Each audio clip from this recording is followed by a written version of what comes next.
My name is Eliza Monroe, and I thought I knew what stability felt like. At 32, I had worked my way up as a software architect, spending endless nights debugging code and attending meetings that blurred into one another. But my apartment was my sanctuary, a quiet refuge with warm lighting, soft carpets, and shelves heavy with books that smelled of paper and possibility. It was mine. Mine in a way nothing else had ever been. Or so I thought. One Thursday evening, after a grueling conference trip that had left me surviving on vending machine, snacks and airplane coffee, I drove up my familiar street, anticipating the comfort of home. Instead, the sight that greeted me made my stomach collapse and my knees threatened to give out. There, planted firmly on my front lawn, was a sold sign. My tires skidded against the asphalt as my mind scrambled, heart hammering like a jackhammer. This couldn't be right. Not my apartment. Not the one place I had fought, saved, and sacrificed for. Not the life I painstakingly built. I practically vaulted out of my car, my suitcase bouncing off my hip, and ran up the steps, adrenaline stabbing my veins. And then I heard him, a voice I thought I'd left behind in my worst nightmares. Eliza. My stepfather, Marcus, was there, standing in the center of my living room, casually lifting my belongings into cardboard boxes. Like it was just another day, like he wasn't destroying the one thing in my life that mattered. "Oh, hey, kiddo," he said, his tone as patronizing as ever, as if my presence were a mild inconvenience. Back sooner than I expected. I froze, unable to breathe. "Kiddo?" I echoed, fury tightening my throat. He smiled that smug, calculated smile of his. "Yeah, you know. You always were a little dramatic." My blood surged. "What is going on?" I demanded. My voice cracked as it bounced off the bare walls of my apartment. Marcus didn't even flinch. He sealed a box with a crisp snap of tape. "We sold it," he said, as if announcing the weather.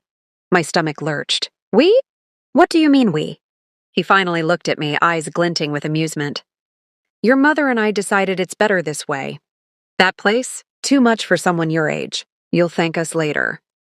I staggered back, disbelief burning through me. "No, this is my home. I earned this." "You had no right." He chuckled, a low, dangerous sound. "Earned? Child, don't be naive. It's all family money. Shared assets. You don't really own anything." The words hit like a sledgehammer, not because they were true or false, but because of the satisfaction in his delivery. Every fiber of my body screamed at me to strike, to scream, to dismantle him right there. But I didn't. I forced my hands into fists, nails digging into my palms, and asked through gritted teeth, "Where's Mom?" "Already in Spain. Needed a break," he said casually, swinging a designer suitcase onto his shoulder. Spain.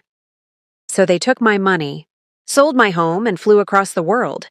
You left me with nothing. My throat was raw, my hands trembling. He smirked, pinched my cheek like I was a child again, and said, "Don't be dramatic. You'll figure it out." Then he walked past me as though I were air. And just like that, Marcus boarded his private jet, champagne in hand, thinking he had won. I stood in the hollow shell of my apartment for what felt like hours. The silence sharp, almost accusatory. My furniture was gone. My art, my books, even my cat's little bed had vanished.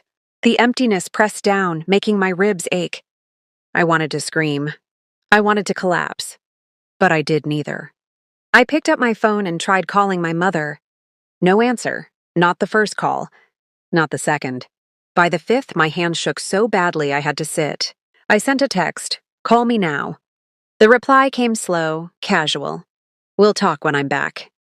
When she finally picked up, her voice was calm, flat, detached. "Eliza, I don't appreciate the tone of your messages," she said. I laughed, sharp and bitter. "Tone? Mom, you sold my apartment." Her sigh was infuriatingly patient. "Sweetheart, your father and I thought this was for the best." "For who?" She hesitated, then said, "For you, obviously. It's a big, expensive place, and you're always working. Why keep a home you barely use?" Rage and grief collided in my chest. "I bought it. I chose this. And you sold it while I was away?" She tried to rationalize. "We can help you settle into a smaller place. A modern little condo, affordable, easy to maintain. A condo. They stole my sanctuary and called it a gift. My mind went cold. Then she admitted, almost apologetically, a fraction of the truth. Well, part of the money went toward our trip. But Eliza, it's family money. We all deserve happiness, don't we? That was it. My heart cracked, not from the theft, not from betrayal, but from the fact that she truly believed she had done nothing wrong. I spent the next hours combing through accounts, documents, signatures. I discovered the cruel precision of their plan. My name had been erased from the deed months ago. The mortgage was refinanced solely in Marcus's name. Legally, he could sell it. And the money, $520,000, was gone. Funneled into luxury hotels, private tours, designer bags. They thought they had destroyed me. But they hadn't. Instead of panicking, I dialed 2 numbers, my lawyer, a sharp, relentless woman named Jenna, and my Uncle Simon, my mother's older brother, who had long despised Marcus. They were my weapons. Marcus had forgotten one thing. The credit for the refinance depended on my mother's financial backing, and she had skeletons Marcus didn't know about. Let him have Europe. Let him toast his victory. When he returned, he wouldn't have a single dollar left. That night, I sat in a dimly lit rental apartment, lamp casting shadows over stacks of documents, plotting. I didn't shout. I didn't cry. I prepared. Every day, every night, every detail was calculated. Marcus thought he had won, but he had no idea the storm I was brewing. Marcus returned from Europe 3 weeks later, fully convinced that life was bending itself to his convenience. He arrived at the airport in a tailored navy suit, gold watch gleaming, sunglasses on indoors like some bargain bin celebrity. I watched from a distance as he breezed through arrivals, dragging designer luggage behind him, barking at airport staff like they were obstacles rather than people. The man dripped arrogance. Perfect. I had spent the past 3 weeks meticulously assembling the financial equivalent of a guillotine. Jenna, my attorney, had analyzed every transaction, every forged signature, every route Marcus took to access and drain the account tied to my apartment. My mother, knowingly or unknowingly, had allowed Marcus to use her portion of the joint family trust, something she wasn't supposed to touch without written approval from her siblings, approval she never asked for, approval she would never receive.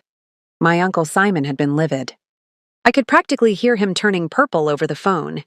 He used trust money for vacations? He thundered.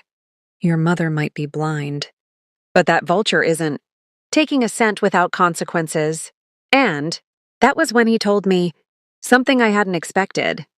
The trust wasn't just an inheritance fund. It was an investment pool owned equally by my mother, her siblings, and me. Legally, Marcus using those funds was financial misconduct. And it was a felony. I didn't need felony charges yet. I needed leverage. So I waited. I watched. I planned. Marcus strutted out of the terminal just as a glossy black Mercedes rolled up to pick him. Of course he'd upgraded his car while abroad. Why wouldn't he? He thought he was untouchable. I let him enjoy the illusion. For 3 days I watched him from afar. He spent money he didn't have on things he couldn't afford. Fancy restaurants, watches, platinum memberships, a golf club so exclusive it made royalty look budget-friendly. He had no idea that every transaction was being recorded, time-stamped and documented. Jenna and I collected everything. It was astonishing how fast someone can dig their own grave when they believe the ground is solid beneath them. On the 4th day, Marcus called me. I let it ring once, twice, 3 times before answering. Eliza, he said, tone dripping false warmth. You never told your mother you were moving. She's worried. I raised an eyebrow even though he couldn't see me. Moving? Well, of course, he said with exaggerated patience. Your apartment sold, remember? You can't possibly still be staying there. I smiled to myself. No, Marcus, I'm not staying there. Good, he said, relieved. Now, your mother mentioned something about a storage unit. We'll need to sort what's mine from what's yours. The audacity made me choke on my own breath. What's yours?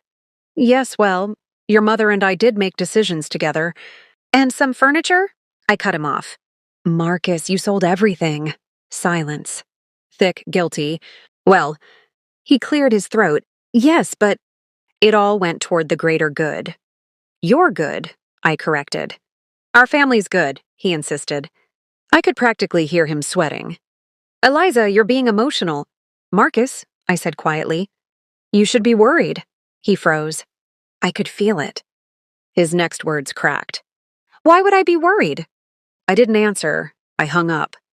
Let the dread simmer. That evening, I executed phase 2. With Jenna's guidance, I filed a formal complaint against Marcus for mismanagement of family trust funds. Because the trust had multiple beneficiaries, and because Marcus accessed funds without permission, the court froze all his assets pending. Investigation. Every single one. His bank accounts. His investments. His properties. Even his shiny new Mercedes was technically tied to an account flagged for review. Within 24 hours, Marcus was financially paralyzed, and I didn't have to lift a finger beyond filing paperwork. He tried calling me 6 times. I didn't answer. He tried calling my mother, who was still in Spain attempting some spiritual retreat she clearly didn't deserve. She didn't answer either, not because she didn't want to, but because her phone had been cut off from international roaming. Marcus had forgotten to pay the bill. Or maybe he thought she'd handle it. They deserved each other. The next day, things escalated exactly how I expected. I arrived at Jenna's office just in time to see Marcus storming through the parking lot, face blotchy red, hair disheveled, shirt wrinkled like he'd slept in it. I stepped out of my car slowly, letting him see me. He froze mid-stride. What did you do? He demanded, voice cracking. Oh, I said calmly. Everything I needed to. You froze my accounts. He barked. I can't access a cent. You shouldn't have taken what wasn't yours. It was family money, he screamed. It was my wife's money. It was trust money, I corrected. And guess who's also a beneficiary? His face drained. You! Bingo! He stepped closer, voice dropping into a low snarl. Undo this. Now. Jenna opened the door behind me.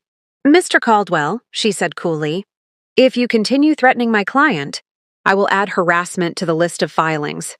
He backed up, but only barely. I didn't do anything illegal, he insisted, though his voice trembled.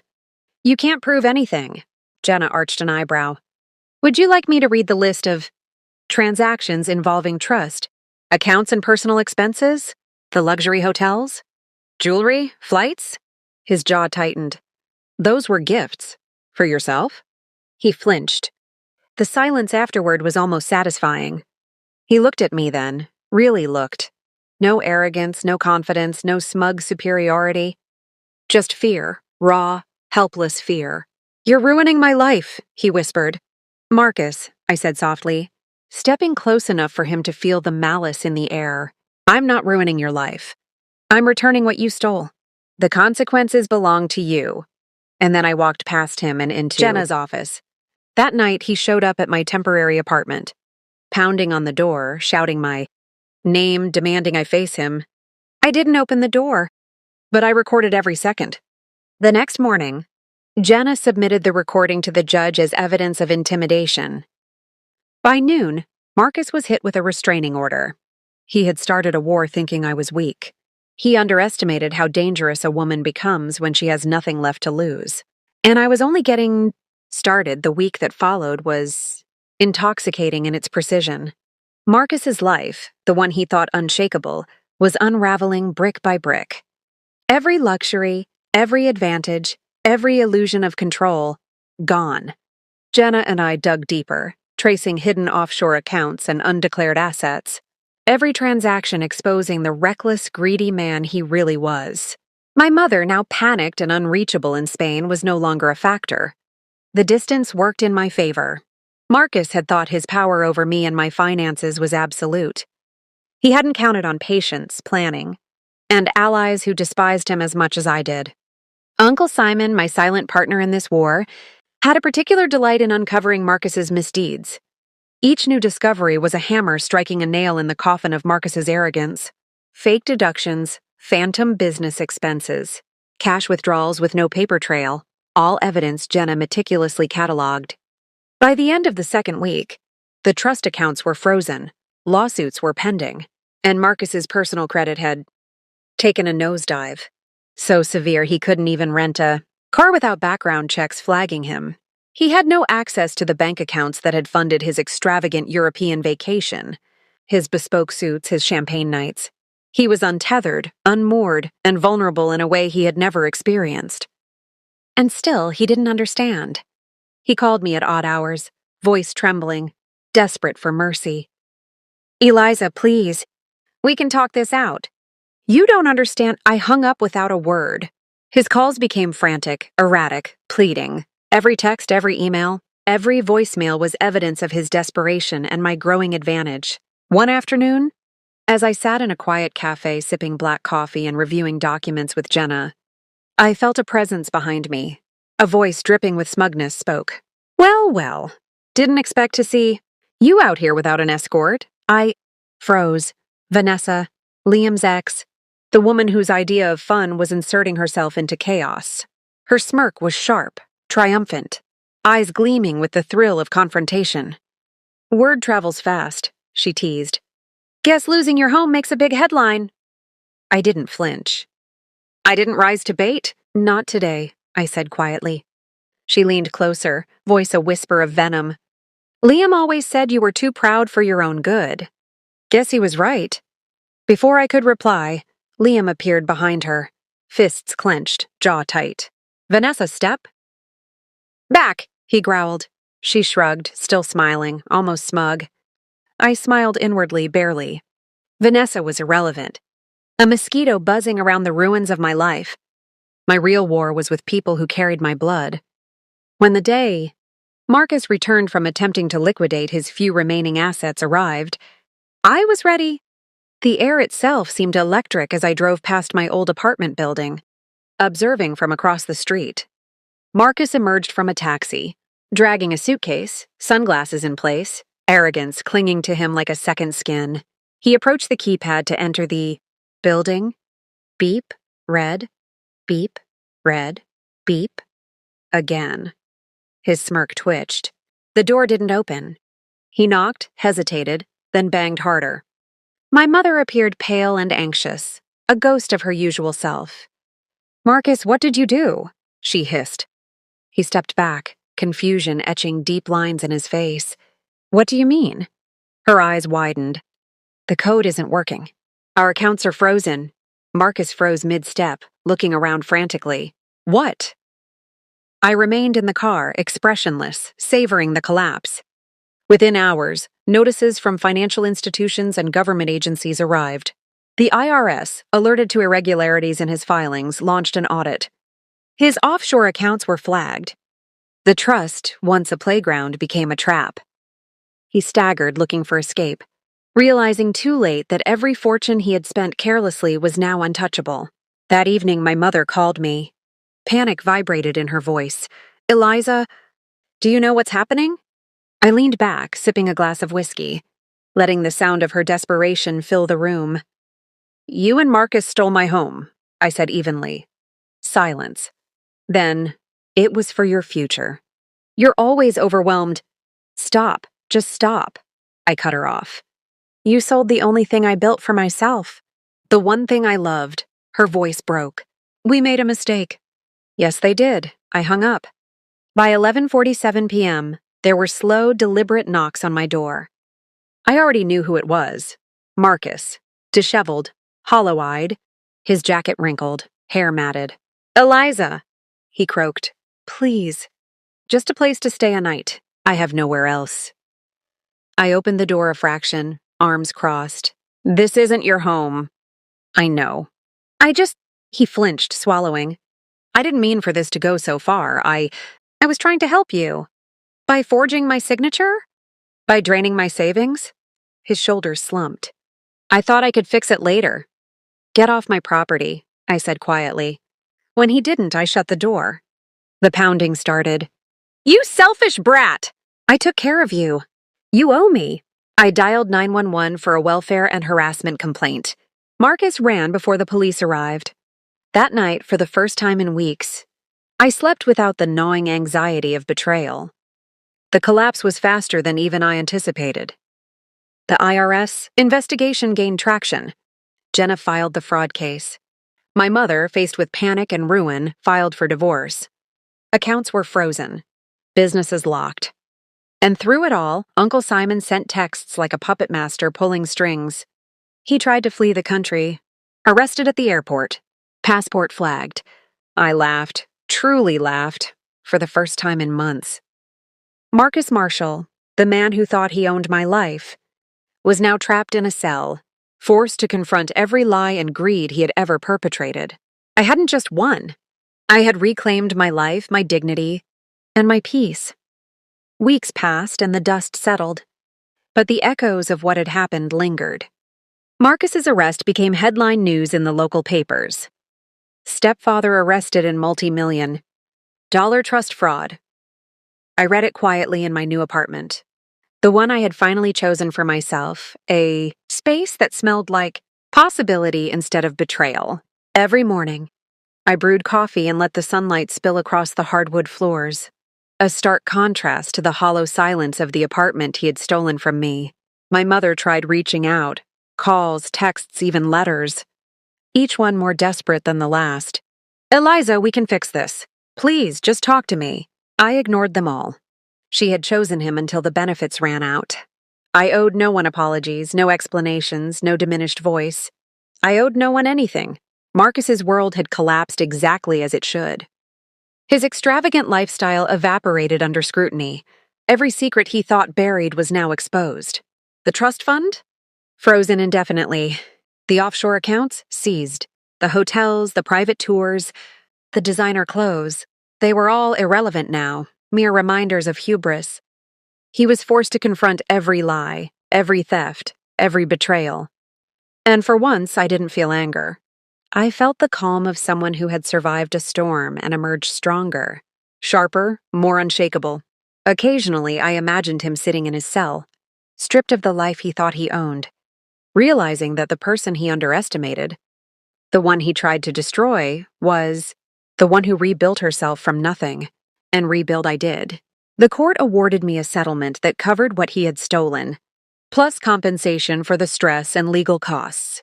I purchased a new home, one I could call mine, truly mine, without fear of betrayal. I decorated it slowly, thoughtfully, filling it with memories that were mine alone, untainted by anyone else's greed. Life after betrayal felt sweeter. Not because of revenge alone, but because I had reclaimed control over my own story. Some nights I lie in bed with the window open, listening to the quiet hum of the city, and I know I sleep soundly because Marcus, somewhere, is awake, staring at nothing, understanding, finally, the depth of his failure. He stole my apartment, tried to destroy my life, but in the end, I didn't just recover what was mine. I dismantled his world with precision. Patience and justice, that is the power of strategy, calm and resilience. That is the satisfaction of revenge when it's earned, clever and unavoidable. Some people think revenge is chaos. It isn't. It's quiet. It's inevitable. And it tastes like freedom. If this revenge saga gave you that rush of justice, smash like, subscribe for more epic tales, and share your revenge story in the comments. Click the next video box for another one.